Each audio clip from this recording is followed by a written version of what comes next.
gorgeous plant people, welcome back to Reading Mindfully. My name is Yana, and today I am decluttering some of my plants.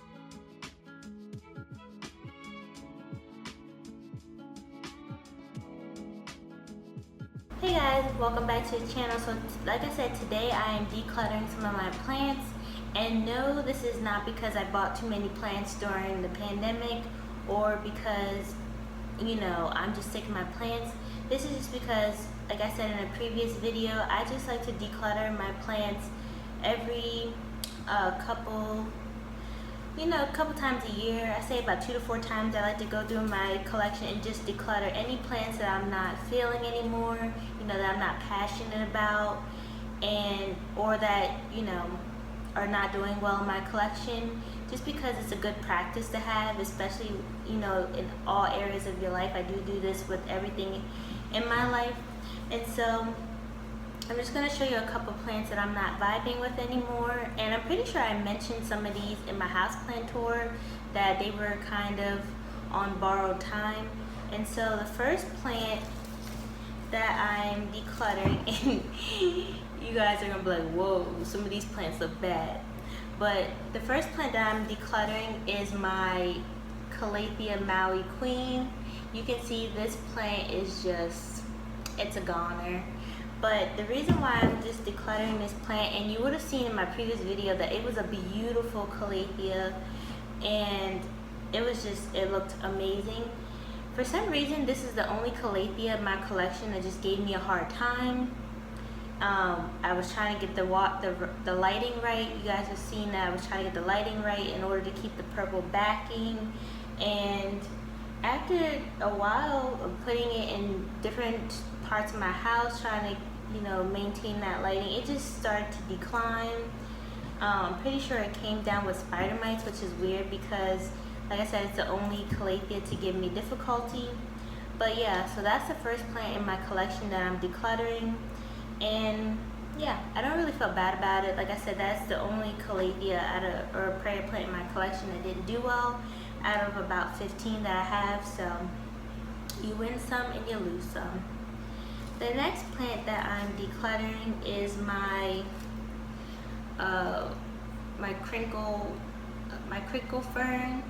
And I don't know, you guys know I'm a really big fern fan, but for some reason this fern, after I got the second one, because there is 2 ferns in here, it just didn't do anything for me. I found that I was neglecting this plant a lot.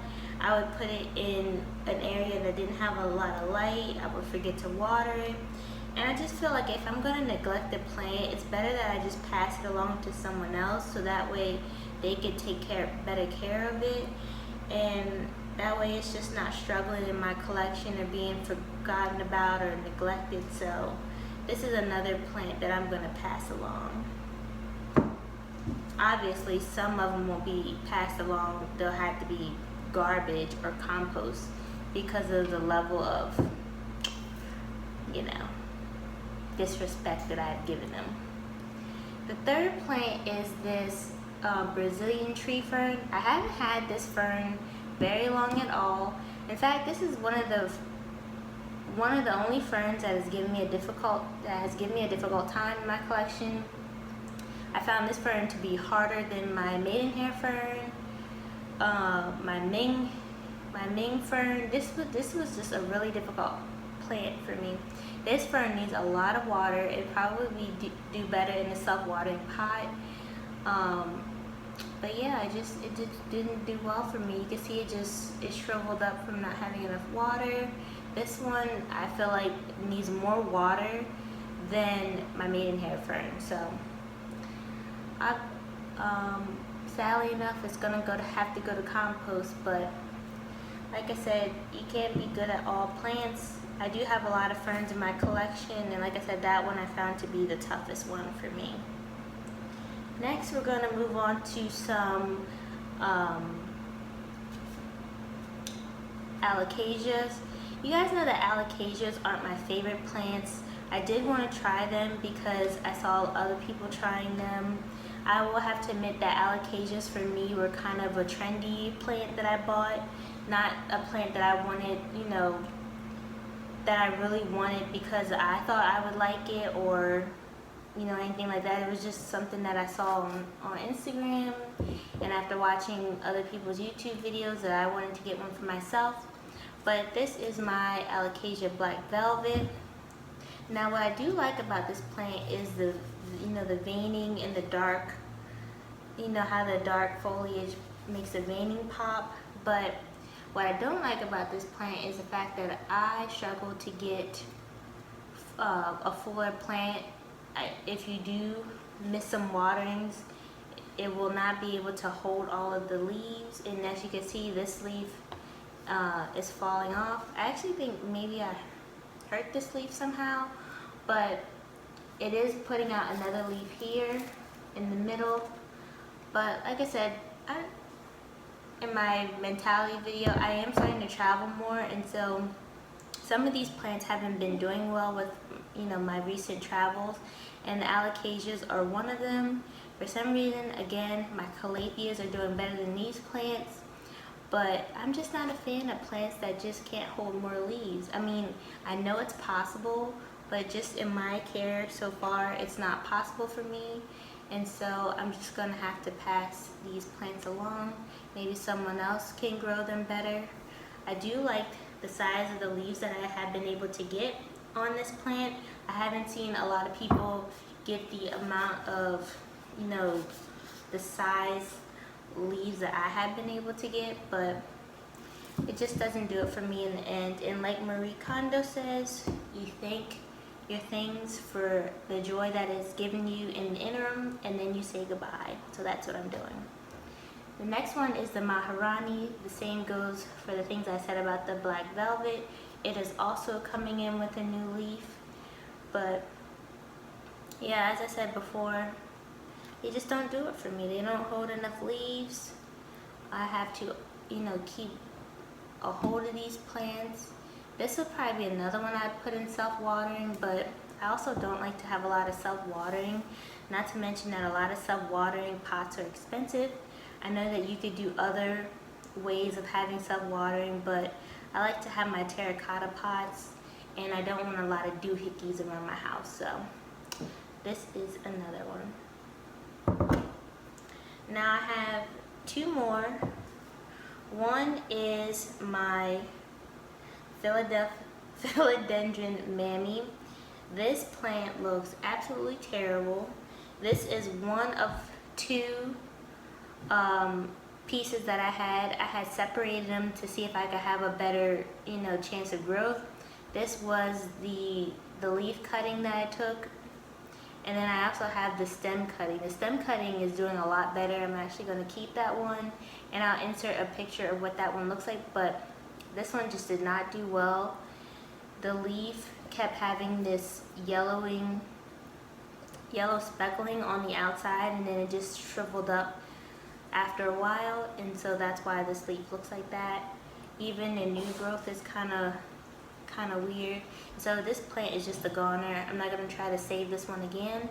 Like I said, I do have the other one that is doing really good, and so I do have high hopes for that one doing well, but as far as this one, I'm just gonna have to say goodbye. And the last one, and the one that I'm most sad about, is one of my most recent plant finds. It was the Syngonia leucotrica. Now this plant, I feel like, was not good. It was not good when I first got it. When I went to repot it, I noticed that this tuber was soft on the bottom, and I contacted the shop owner, and she assured me that it was fine as long as it wasn't mushy, but it was soft, and I feel like, you know, tubers aren't supposed to be soft, they should be firm. But like I said, she assured me that it would be fine and that it would, you know, straighten up after being replanted and watered. And even the leaves, they just were droopy, they never kind of firmed up.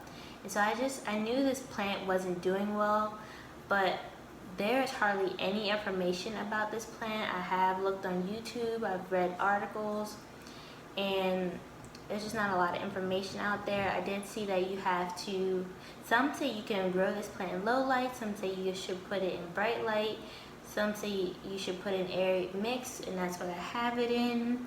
And then you should water it very thoroughly, but obviously you didn't do well in my care, and that's what it looks like.